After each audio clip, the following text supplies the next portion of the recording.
મિત્રો, તાજેતરની અંદરમાં જ સુપ્રીમ કોર્ટે IRDAને આદેશ કર્યો છે અને ટકોર પણ કરી છે કે ભારતની અંદરમાં જેટલા પણ વાહનો ઇન્સ્યોરન્સ વગરના દોડે છે તેના ઉપર લગામ રાખવી જરૂરી છે. એટલે આના માટે થઈ અને કાંઈક પણ તમે એવો નિયમ લઈ આવો કે જેથી કરીને ભારતની અંદરમાં જેટલા પણ વાહનો ઇન્સ્યોરન્સ વગરના દોડે છે તે ઇન્સ્યોરન્સ કરતા થઈ જાય.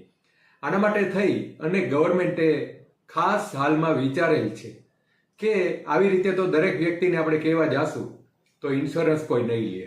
તો એવો કાયદો ટૂંક સમયની અંદરમાં આવવાનો છે કે આપ જ્યારે પેટ્રોલ પંપની અંદરમાં પેટ્રોલ ભરાવા જાશો ત્યારે આપના વાહનની અંદરમાં જો ઇન્સ્યોરન્સ કરેલો હશે, ચાહે ભલે થર્ડ પાર્ટી હોય, જો ઇન્સ્યોરન્સ કરેલો હશે તો અને તો જ તમને પેટ્રોલ દેવામાં આવશે.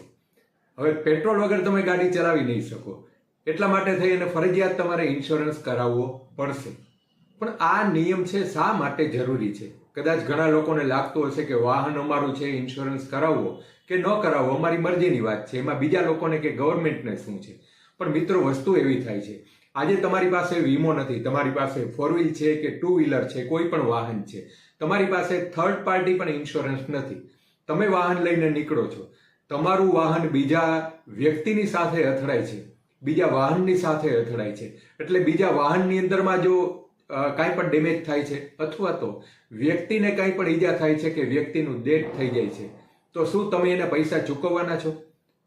સામેવાળો વ્યક્તિ છે એ તમારા ઉપર કેસ કરશે તો તમારી પાસે શું એટલી ક્ષમતા છે કે તમે એનું વળતર ચૂકવી શકો?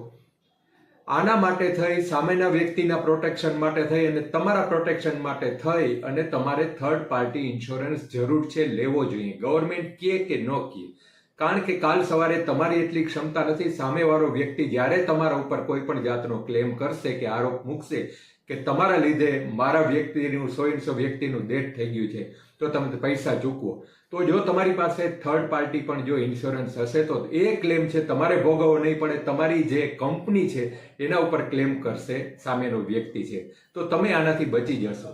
એટલે દરેક વ્યક્તિને નમ્ર વિનંતી છે, થર્ડ પાર્ટી તો થર્ડ પાર્ટી પણ ઇન્સ્યોરન્સ તમારી પાસે રાખો, કારણ કે ઇન્સ્યોરન્સ છે સૌથી મોટામાં મોટું પ્રોટેક્શન છે.